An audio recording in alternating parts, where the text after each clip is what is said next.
Et quel est le diagnostic? Alors là, c'est là qu'à mon avis, il est un peu injuste. Il dit, c'est Thomas. C'est Thomas. Parce que Thomas commence par le Dieu un et par l'essence de Dieu.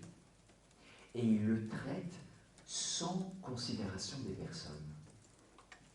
C'est-à-dire que pendant tout les questions 2 à 26 de la Somme, il traite de l'essence sans réellement se demander si jamais cette essence aurait été marquée par le fait d'appartenir à 3 personnes.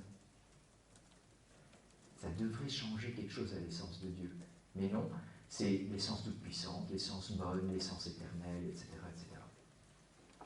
Et du coup, dit Rahner, bon, on peut lire c'est le texte 4, on commence donc par, c'est traité, il y a une erreur là, par traiter en bloc de Dieu 1, de son essence unique, puis on distingue 3 personnes. Alors, je vous rappelais, à l'époque, vous n'avez peut-être pas compris pourquoi je faisais ça, mais hier soir, je me suis un peu énervé en disant « Attention, c'est pas juste. Thomas ne fait pas d'abord le Dieu 1 puis le Dieu 3. Thomas fait en un grand mouvement le Dieu 1 et 3, mais il commence par étudier son essence et ensuite il étudie les personnes. Mais c'est vrai que après Thomas, le risque, et tout le monde est tombé dans ce travers, a été de considérer que la première partie c'était De Deo Uno, et on a inventé ce titre qui n'est pas de Thomas, et De Deo Trino, qui n'est pas de Thomas non plus. Mais quand on fait ça, de Dieu 1, ça veut dire qu'on peut vraiment penser Dieu 1 sans Dieu 3. Ce que n'est pas le cas pour Thomas. Ce n'est pas le cas pour Thomas. Mais par contre, c'est devenu peu à peu le cas pour les successeurs. Et Rahner dit que c'est la faute à Thomas. Alors peut-être que c'est la faute à Thomas, parce que si Thomas n'avait pas fait ça, on ne serait pas tombé après. Mais en tout cas, c'est quand même les exagérations après. Mais cela dit, c'est vrai que la question se pose, par quoi il faut commencer? Et là, c'est intéressant, Rahner se réfère à la théologie grecque en disant « Les Grecs, comme la Bible, ne commencent pas par l'essence, ils commencent par le Père. » C'est quoi le point de départ de Dieu? Le point de départ de la Trinité, on l'a appris, même Thomas le dit, Fons totius divinitatis, la fontaine, la source de toute la divinité, c'est le Père. Et je vais lire un texte et vous allez me dire comment ça vous fait réagir, c'est la suite.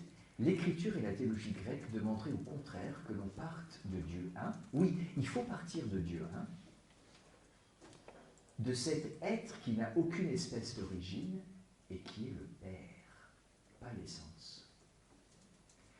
Mais le point de départ de la théologie latine médiévale est tout autre, si bien que l'on arrive à penser que le christianisme non seulement n'empêche pas, mais oblige à faire précéder le De Deo Trino du De Deo Uno, et c'est alors que, s'autorisant de l'unicité de l'essence divine, on écrit un traité De Divinitate Una. Ce que veut dire Rahner, c'est que si on commence par l'essence, le risque c'est qu'on oublie que cette essence appartient à Dieu concret, et on fait plutôt un traité sur la divinité en général, et non pas pour ce Dieu concret.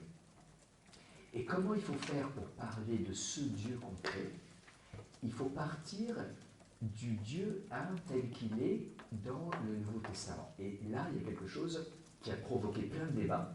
Mais c'est qui le Dieu 1 dans le Nouveau Testament? Quand, dans le Nouveau Testament, il est dit Dieu, alors qu'est-ce que fait Dieu? Dieu a envoyé son Fils. J'ai été envoyé par Dieu. Processi, vous vous souvenez, Jean 8. C'est qui à ce moment-là Dieu? C'est la Trinité? C'est l'essence? C'est certainement pas l'essence, mais c'est même pas la Trinité. C'est le Père. C'est le Père. Qui est le Dieu 1? C'est le Père dans le Nouveau Testament. Alors le problème que nous on a, c'est que le développement théologique juste dit aussi que la Trinité c'est le Dieu 1. Mais le point de départ du Dieu 1, c'est le Père, Et je ne sais pas si vous voyez comment dans le... Bon, là, peut-être que je m'engage